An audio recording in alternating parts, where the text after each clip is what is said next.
Nous voulons de la fierté, être idéalisés. Est-ce une honte de vouloir gagner et de le dire? Moi, je l'assume, j'aime gagner. Pendant mes compétitions de natation, je compare tous les chronos pour savoir si je peux finir avec une médaille ou non.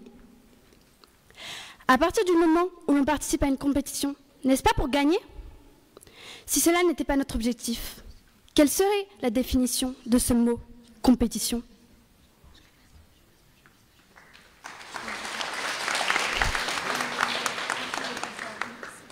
Seule la victoire procure du plaisir. Comme le disait ma camarade, Usain Bolt a éteint la concurrence, mais il a surtout ravivé la flamme de la Jamaïque.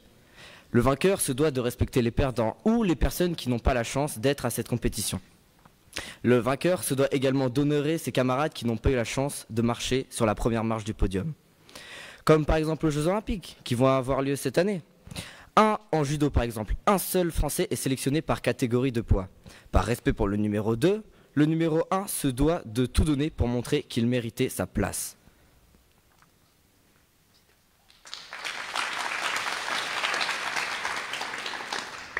La victoire est importante, certes, mais on peut gagner de d'autres façons. Par exemple, on peut gagner car on s'est surpassé, car on a pu gérer son stress. On peut gagner aussi car on a pu atteindre l'objectif de l'équipe, atteindre son objectif. Moi, par exemple, je fais du rugby. Il n'y a pas longtemps, j'ai fait un tournoi. Ce tournoi a été créé en l'honneur d'un jeune rugbyman décédé suite à une longue maladie. Au début du tournoi, avec notre équipe, nous savions très bien que nous n'allions jamais marcher sur la première marche du podium.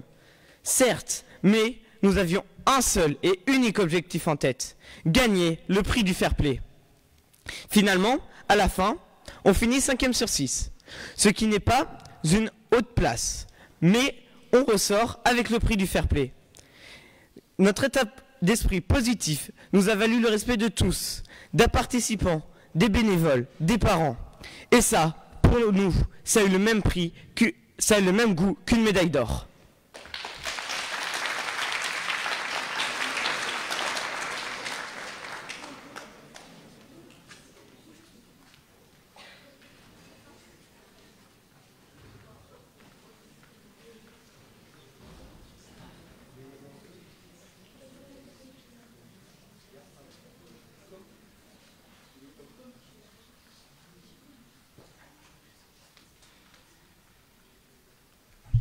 Il n'y a aucun incident derrière moi, évidemment.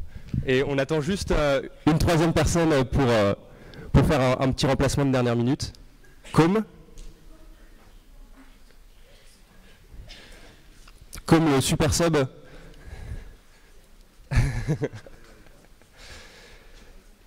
Et donc, pour répondre par la négative à cette question, le collège de Jarnac, Jean Lartaud.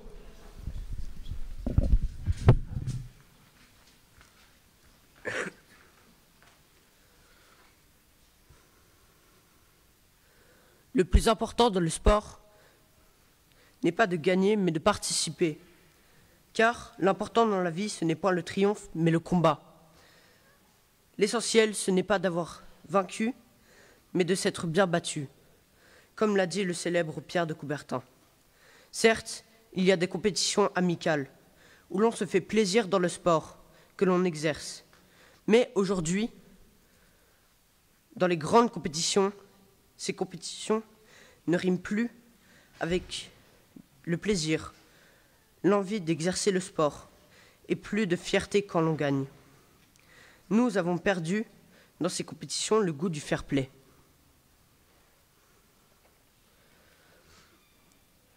Mais pour moi, il n'y a pas de bonne ou de mauvaise victoire. Pour moi, c'est avant tout des rencontres. Quelqu'un qui m'a tendu la main peut-être à un moment où je ne pouvais pas. J'étais seul chez moi. Et c'est assez curieux de se dire que les hasards, les rencontres peuvent forger une destinée sportive.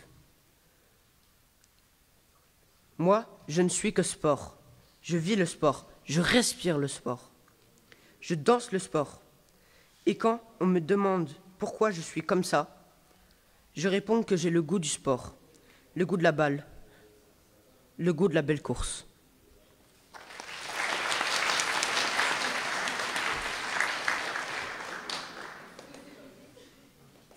J'ai un ami obèse.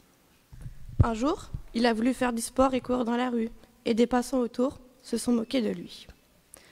Vous trouvez ça normal, vous, que quelqu'un qui essaie de prendre soin de son corps se fasse juger et critiquer comme ça? Moi, je ne trouve pas ça normal, étant donné qu'il fait plus d'efforts pour essayer d'être en bonne santé. Donc il n'a pas écouté les critiques et a pris soin de lui. Finalement, il a perdu du poids et a pris confiance en lui. Et maintenant, il est plus heureux et moins seul. Votre santé mentale et physique sont plus importantes que l'opinion des autres.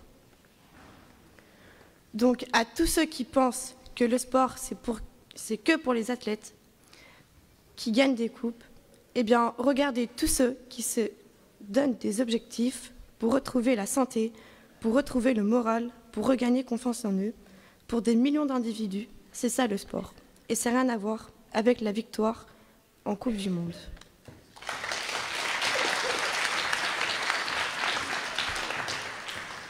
Quand nous pratiquons un sport, nous nous fixons des objectifs.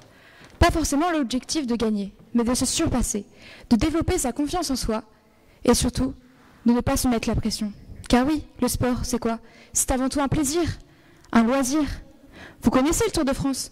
Certains participants savent qu'ils ne gagneront jamais et qu'ils sont juste là pour aider leur leader à gagner la course, en le protégeant du vent ou en l'aidant.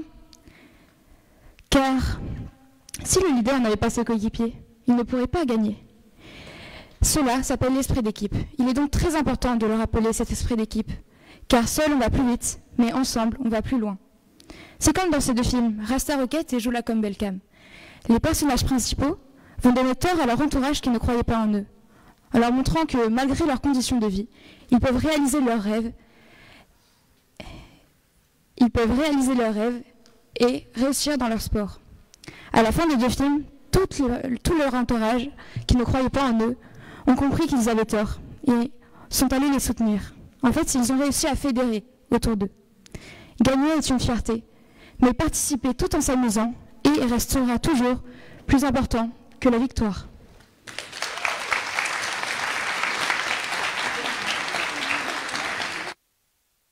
Alors, pour déterminer qui a gagné, je vais vous demander de faire du bruit. Qui vote pour l'équipe qui est à ma gauche?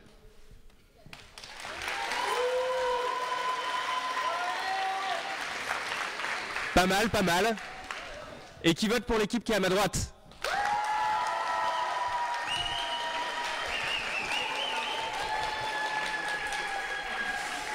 Et étant donné que je suis à moitié sourd de l'oreille droite, j'ai plus entendu de la gauche, donc... Non, honnêtement, je ne saurais pas dire qui a remporté le plus d'applaudissements. Donc on va dire égalité. Pas de victoire.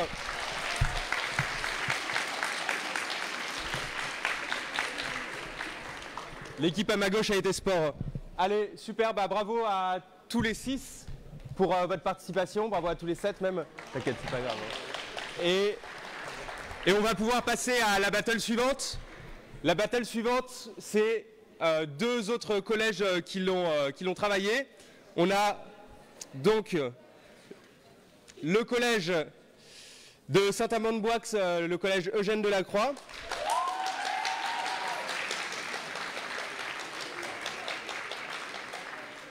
Ainsi que, venez de mon côté, voilà, ainsi que le collège Michelet d'Angoulême.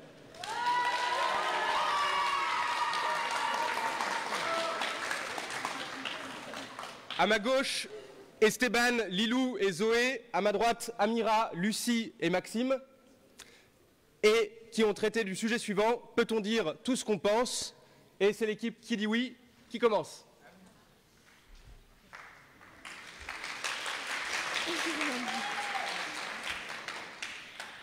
L'autre jour, j'étais dans le bus avec ma mère et mon petit frère de 5 ans, et il y a un monsieur qui s'est assis à côté de nous. Et mon frère a crié « Ah, le monsieur, il pue !» Avec ma mère, on était super gênés. Donc on est descendu à la station suivante. Et là, ma mère a dit à mon petit frère « La prochaine fois qu'il y a un monsieur qui ne dégage pas une odeur très très agréable à côté de nous, tu dis « Maman, tu peux ouvrir la fenêtre s'il te plaît, j'ai chaud !» Les enfants, eux, n'ont pas de filtre. Ils disent tout ce qui leur passe par la tête. Mais ça s'apprend avec l'âge. C'est comme dans le café, si on ne met pas de filtre, c'est très mauvais. Donc, pour ne pas blesser son entourage, on apprend la politesse. On apprend à dire les choses gentiment. Et c'est ainsi que grandissent indéfiniment des adultes en capacité de s'exprimer librement avec les formes qui conviennent, en disant la vérité. Donc, finalement, si on y met les formes, c'est carré comme un kiri.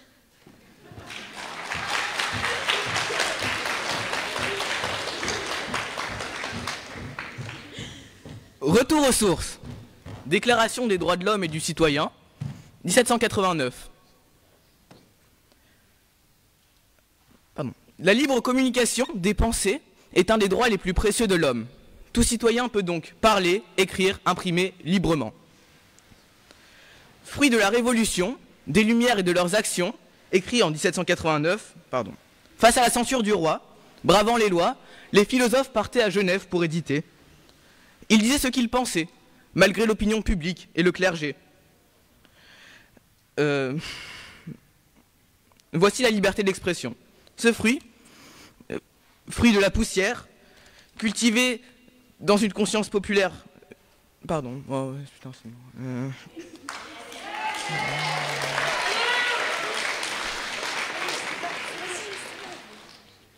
Les philosophes partaient à Genève éditer. Ils disaient ce qu'ils pensaient, malgré l'opinion publique et le clergé. Voici la liberté d'expression. Ce fruit, cultivé dans la poussière, venant des bas-fonds, fruit d'une conscience populaire durement cultivée. C'est ce fruit qui nous permet, au concours d'éloquence, aujourd'hui, qui fait que nous pouvons dire ce que nous voulons. C'est ce fruit qui permet aux humoristes, vidéastes, tiktokers d'exister, car il nous permet de dire ce que nous ne pensons pas forcément, à des fins humoristiques par exemple. Dire ce que l'on pense, c'est dire notre vérité. C'est sur cette base que l'on peut créer des groupes, des partis et que l'on peut voter. On pourrait même mettre en relation la question de la démocratie et dire ce que l'on pense. En réalité, si la France est aujourd'hui une république, c'est parce que les femmes et les hommes qui l'ont faite ont dit ce qu'ils pensaient à leur moment. Nous devons continuer de parler librement et c'est notre moyen de les honorer. Pardon.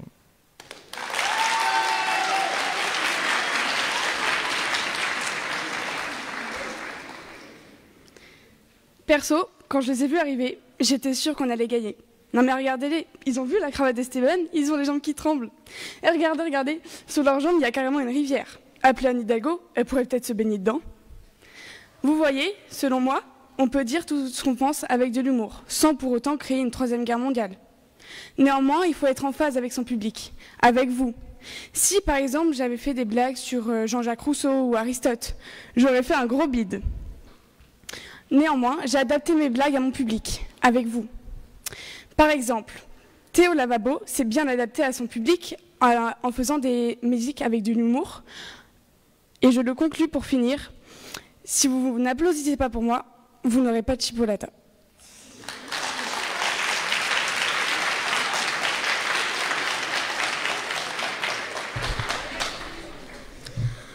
Nos parents nous éduquent dans le but que l'on ne dise pas de méchanceté.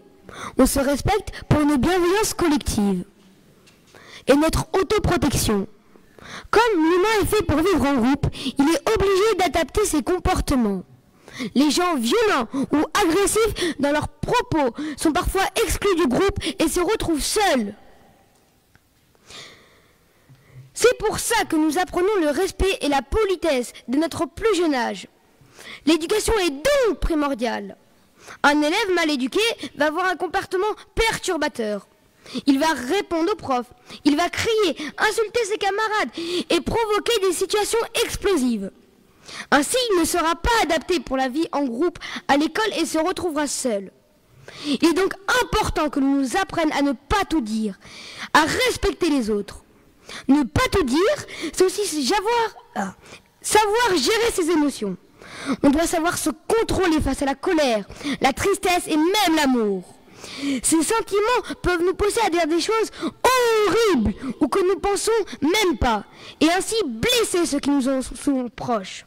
Car la parole peut apporter la haine.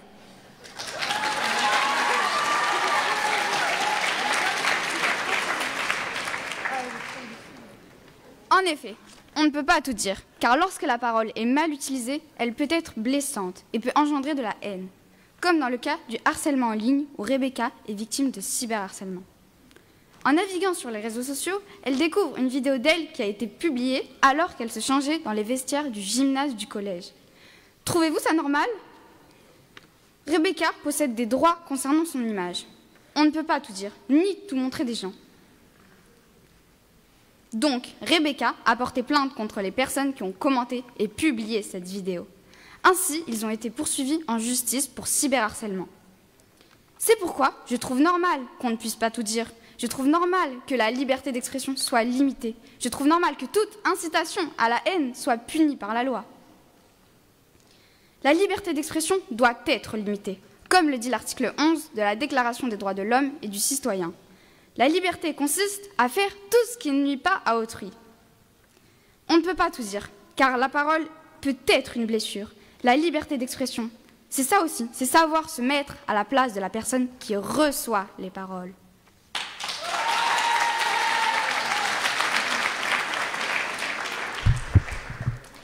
Dans certains pays comme la Chine, il y a de la censure. Par exemple, ils n'ont pas le même TikTok que nous, avec des vidéos de danse et des pranks débiles. Là-bas, ce genre de vidéo est censuré. Leur but est de créer un réseau social intelligent et respectueux. C'est donc une censure à visée éducative. Mais le régime chinois est un régime politique autoritaire dans lequel il existe aussi une forte censure politique. Si on n'est pas d'accord avec le président chinois, on peut être mis en prison. De plus, en Russie, l'opposant Alexei Navalny, qui a passé plus de 10 ans en prison pour avoir critiqué le régime, a récemment été empoisonné. Cela nous prouve que lorsqu'on vit dans un régime politique autoritaire, on ne peut pas tout dire. C'était donc aussi le cas en France, avant la Révolution, où de nombreux auteurs et penseurs ont été emprisonnés pour avoir dit des choses contraires à ce que pensait le pouvoir royal ou l'Église. C'était notamment le cas de Galilée, qui a été contraint de renier ses théories, selon laquelle la Terre est ronde et tourne autour du Soleil. Et pour terminer sur la censure, vous ne pensez pas que parfois ça serait mieux de se censurer soi-même pour éviter de s'humilier ?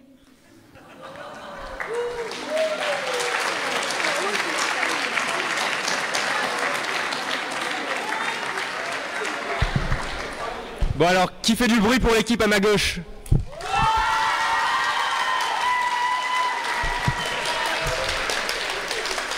Et qui fait du bruit pour l'équipe à ma droite ?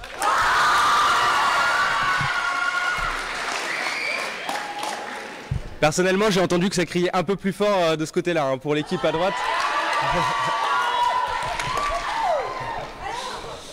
Ah, fallait crier plus fort, hein, c'était le moment. Dommage. Bon bah bravo, on a un vainqueur sur cette édition en tout cas. Bravo à l'équipe de Michelet. L'équipe de Michelet a gagné, bravo, je vous en prie, vous pouvez retourner vous asseoir.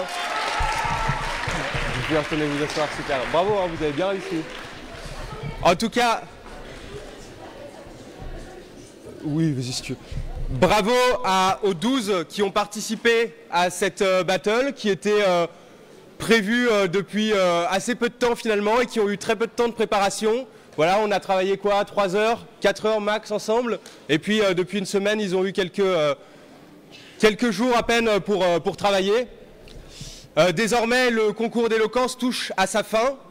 Je vais donc appeler le jury qui a fait sa délibération à venir sur scène pour pouvoir remettre le prix.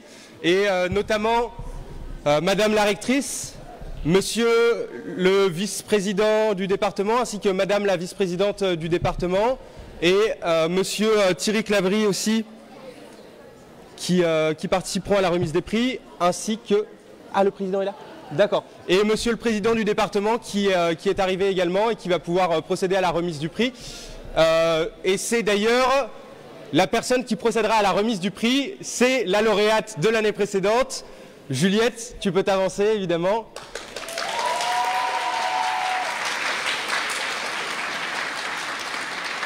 Voilà, le jury est en train d'arriver par l'escalier.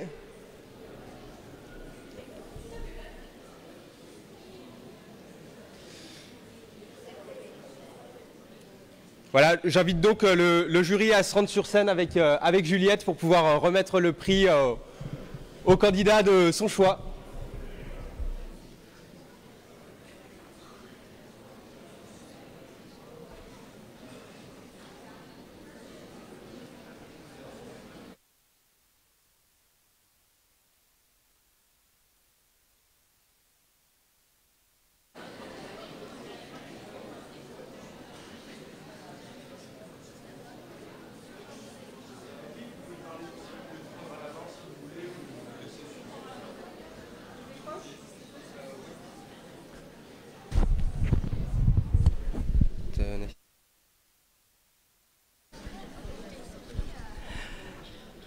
Bien, quelques mots de ma part.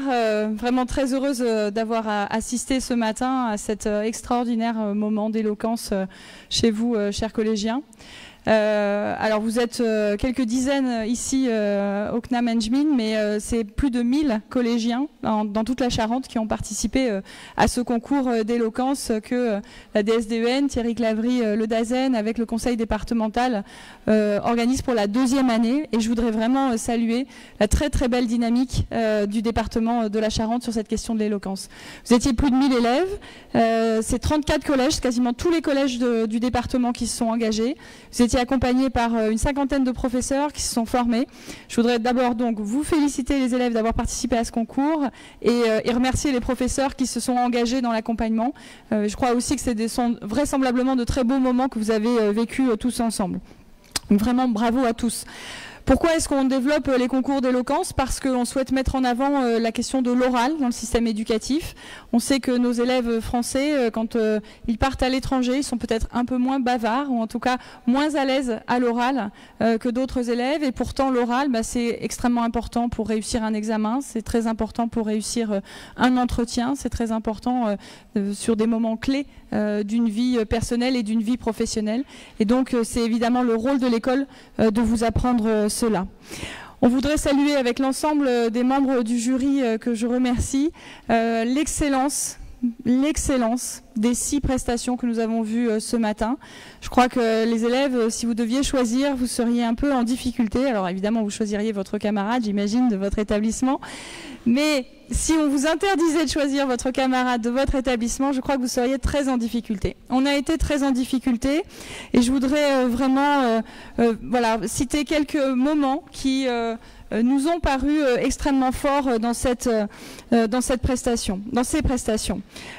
Parce qu'en fait, il y a eu des moments à la fois forts sous l'angle de la prestation, mais aussi sous l'angle des mots qui ont été utilisés. Victor nous a parlé de la gourmandise des mots. Eh bien oui, il y a eu une vraie gourmandise des mots à l'occasion de ces prestations. On a, avec Gabriel, été vraiment, je crois, transporté sur cette question du sexisme, de l'égalité, avec un propos juste, percutant, et qui nous a vraiment fait comprendre que cette question, elle n'est pas derrière nous, c'est une question devant nous, et c'est une question d'aujourd'hui.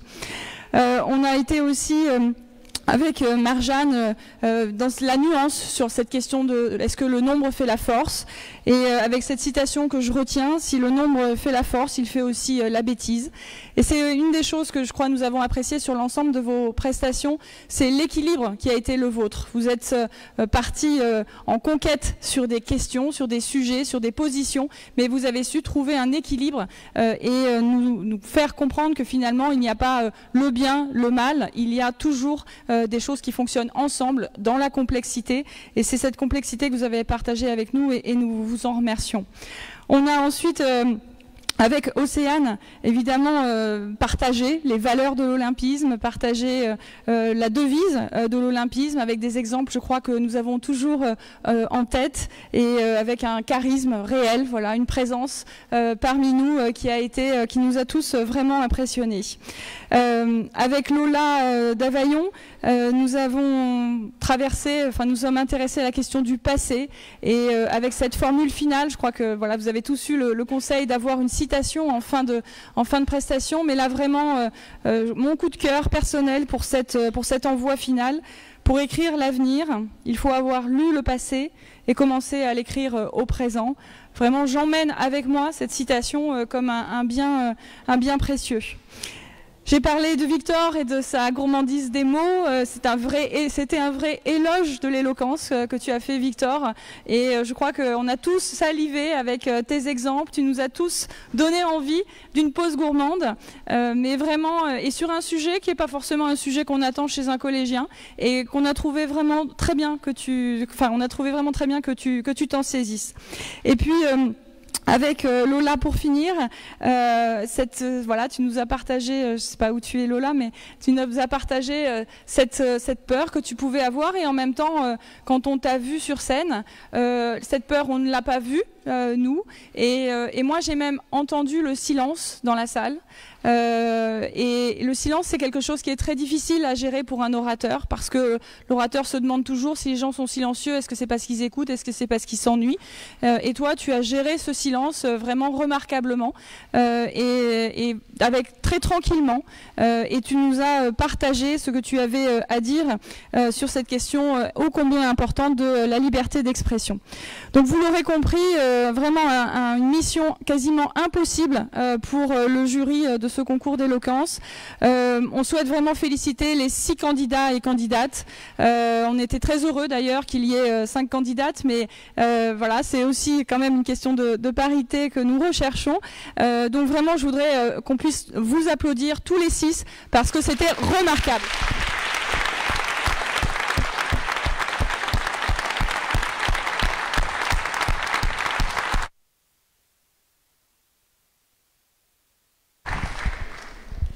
Donc un travail vraiment, enfin des prestations remarquables.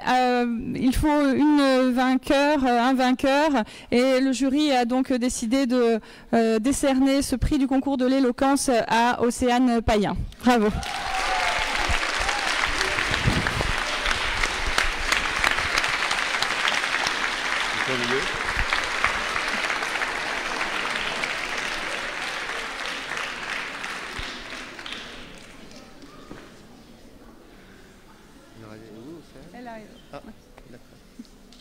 Bravo. Bravo.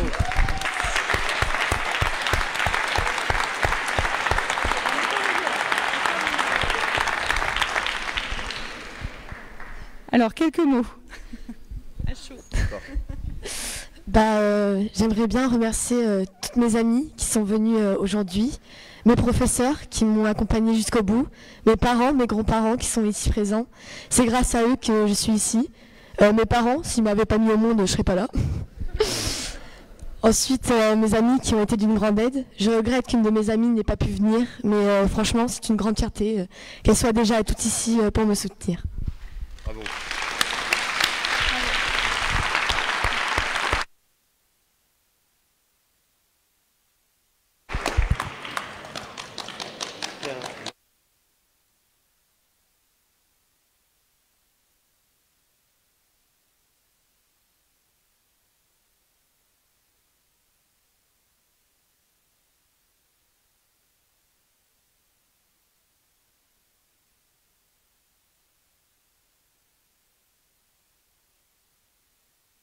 Je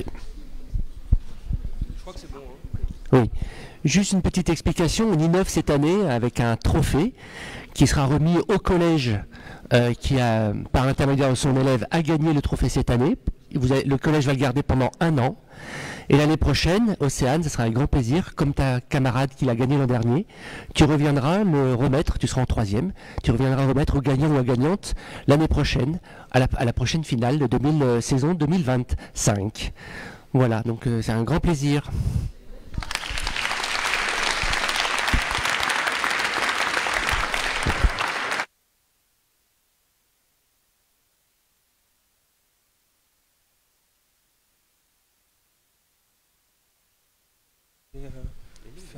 C'est organisé, prenez la relève peut-être, monsieur Cousinet. Parce qu'on on va faire monter tous les Ouais. Oui, il faut inviter tous les candidats à venir. Ah oui. Et en fait, chaque partenaire va rentrer et vous avez effectivement vous avez le discours. D'accord.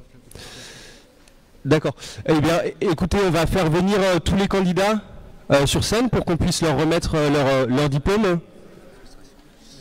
Monsieur Cousinet va présenter les associations. Oui, ce sera plus simple que ce soit le cas. C'est plus logique que ce soit vous qui les fassiez en effet pour le territoire. Peut-être tous monter sur scène, peut-être, ça sera peut-être plus... Merci beaucoup. Merci. Merci.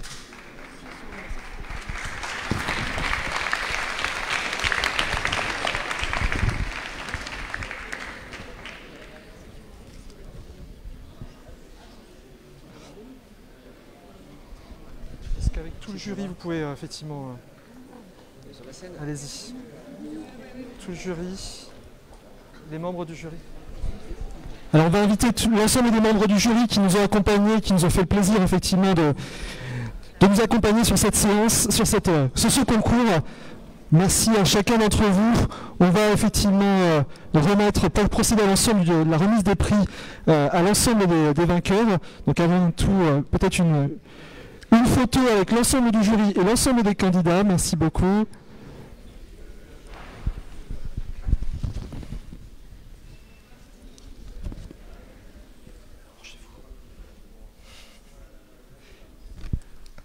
Est-ce que la SMLH et la NONM peut peut-être se mettre de chaque côté? Merci beaucoup. Je vous remercie. Comme ça, on a l'ensemble des partenaires. Attendez, Madame Dubois.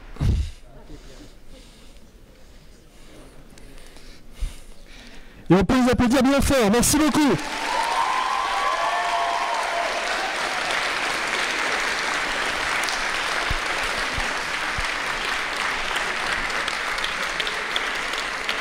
Alors, pour continuer la remise des prix, chacun d'entre eux, chacun se sont vus remettre effectivement un diplôme de participation à ce concours d'éloquence.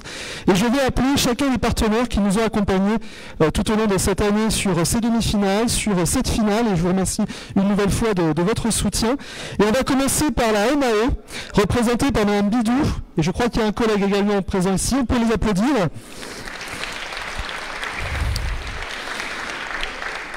Alors, la MAE, c'est depuis 90 ans, la MAE protège les enfants et accompagne les familles avec plus de 2 millions d'enfants assurés. La MAE est le numéro 1 des assurances scolaires. Il est également partenaire historique de l'éducation nationale, comme vous le voyez aujourd'hui. Elle conçoit et met à disposition des enseignants des outils de prévention sur de nombreuses thématiques, et notamment le harcèlement. Est-ce que la MAE...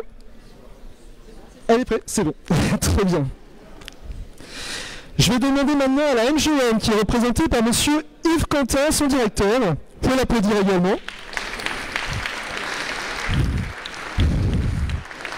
La MGM, effectivement, comme vous le savez, est une mutuelle qui assure les personnels de l'éducation nationale en santé, en prévoyance, mais qui travaille aussi et beaucoup avec le partenariat éducation nationale sur la prévention, la laïcité et la citoyenneté. Merci à vous de votre accompagnement.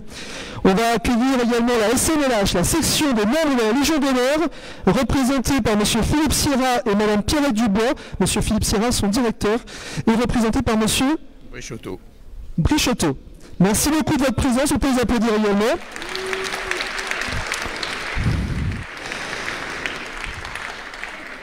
Depuis plus de 100 ans, fidèle à ces missions, la première, en tout cas la SMLH, s'engage à promouvoir les valeurs de la Légion d'honneur par l'entraide à ses membres les plus âgés, mais aussi les plus jeunes comme aujourd'hui, au niveau national par les Olympiades de la jeunesse, comme au niveau local par leur soutien depuis l'année dernière, depuis le début effectivement de ce concours. Elle est ouverte sur la société, elle essaye par sa présence d'œuvrer avec ses valeurs pour construire la société de demain. Merci à vous de nous soutenir. Vous pouvez les applaudir.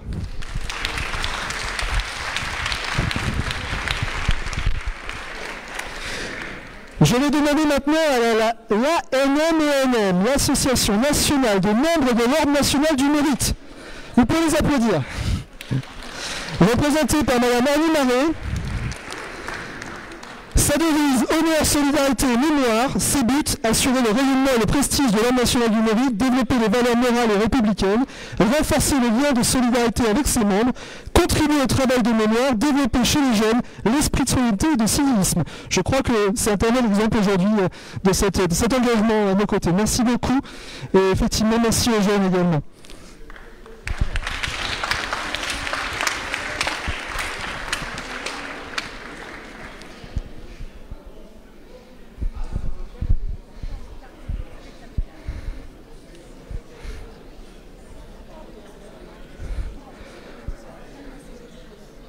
Alors si vous vous demandez ce qu'ils reçoivent, je crois qu'il y a des médailles de chacun des ordres nationaux qui ont été effectivement cités, certaines invitations, notamment rencontrer la présidente du tribunal d'Angoulême, des invitations à assister à un événement d'emploi, notamment avec notre partenaire que je vais appeler maintenant, qui est l'Institut François Mitterrand, merci beaucoup de l'applaudir, représenté par M. Jérôme Royer. Très bien. Donc l'Institut François Mitterrand a pour but de contribuer à la connaissance et à l'histoire politique, sociale de la France, contemporaine, nationale et internationale, de présenter l'action et l'engagement du président de la République, François Mitterrand, en faveur des valeurs républicaines, de la liberté individuelle et collective, des droits sociaux, humanitaires, de solidarité entre les peuples et les nations. François Mitterrand a souvent demandé, effectivement, démontrer en tout cas que l'arme la plus puissante du monde a été de rester et doit rester la parole, l'éloquence et la puissance du verbe. L'Institut est très heureuse de participer à ce trophée d'éloquence. Merci à vous de nous rejoindre chaque année et en espérant que ça puisse effectivement continuer sur les années à venir. Merci beaucoup, monsieur Royer. Est-ce que vous voulez, monsieur Royer, est-ce que vous voulez expliquer la remise des prix, enfin, ce que vous souhaitez? Oui, alors effectivement, merci de me donner la parole. Donc après ce festin de paroles qu'on a entendu ce matin, on voulait aussi dire, comme vient de dire mon prédécesseur, que l'éloquence est une arme extraordinaire et que nous vous invitons les lauréats donc au Festival de la parole et de l'éloquence en politique le dernier week-end de juin, c'est-à-dire le vendredi 28 avril à Jarnac à partir 28 juin. C'est pas un poisson d'avril. Bon, le 28 juin à Jarnac à partir de 18h en présence de François Hollande, donc ancien président de la République. Donc vous êtes la bienvenue, mesdames et messieurs. Merci.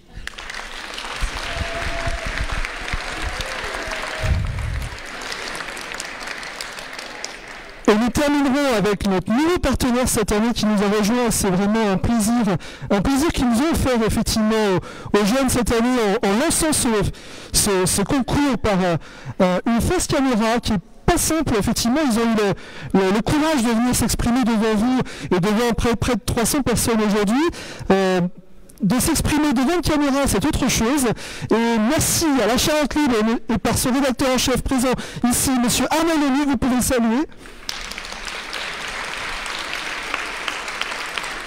Merci monsieur Lely. Je voulais simplement préciser que si parmi ces jeunes extrêmement brillants, certains veulent l'année prochaine, stage de 3e, faire un stage dans un journal, vous serez accueillis avec grand plaisir. Merci beaucoup.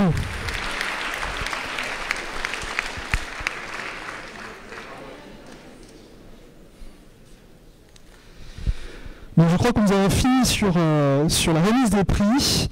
Peut-être un tonnerre d'applaudissements pour l'ensemble de ces lauréats.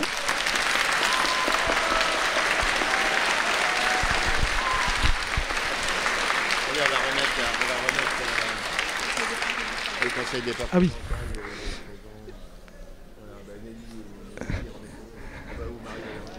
Alors le conseil départemental également remet à chaque lauréat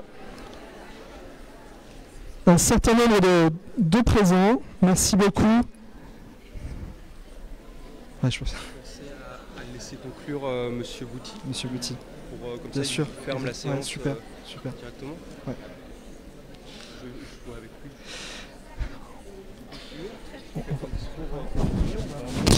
Non, il y a eu des discours. Voilà, Catherine ne doit pas comprendre quand même que parfois nous. D'accord. Tu n'étais pas là au début. Je vais conclure dans ce cas. Ben écoutez, c'était pour moi qui suis ce concours depuis 2 ans et qui vais dans chacun de vos collèges pour rencontrer les élèves, rencontrer les profs, rencontrer les candidats.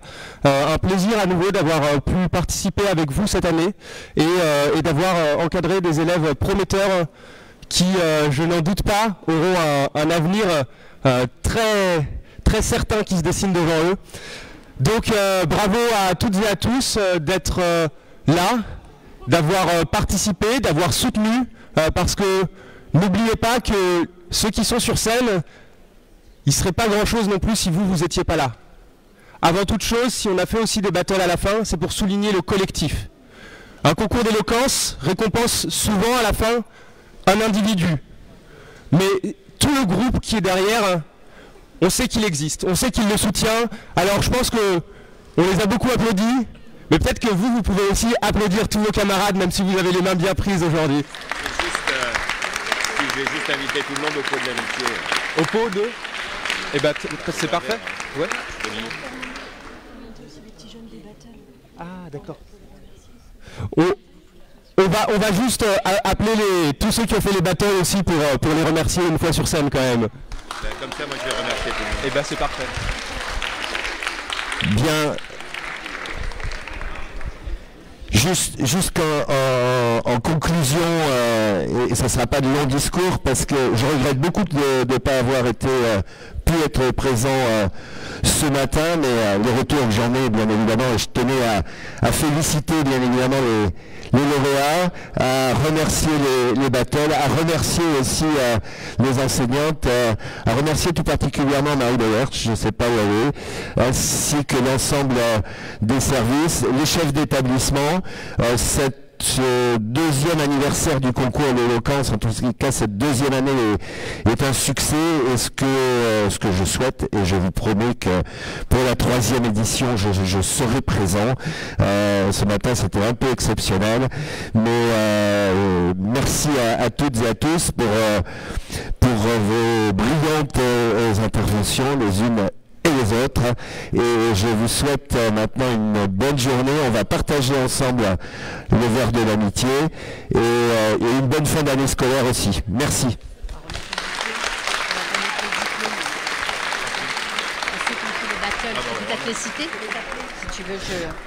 Alors, ceux qui ont fait les battles, on va remettre le diplôme à Esteban. Je sais pas où elle est. Esteban. Bravo, Lily Bonnefond, félicitations.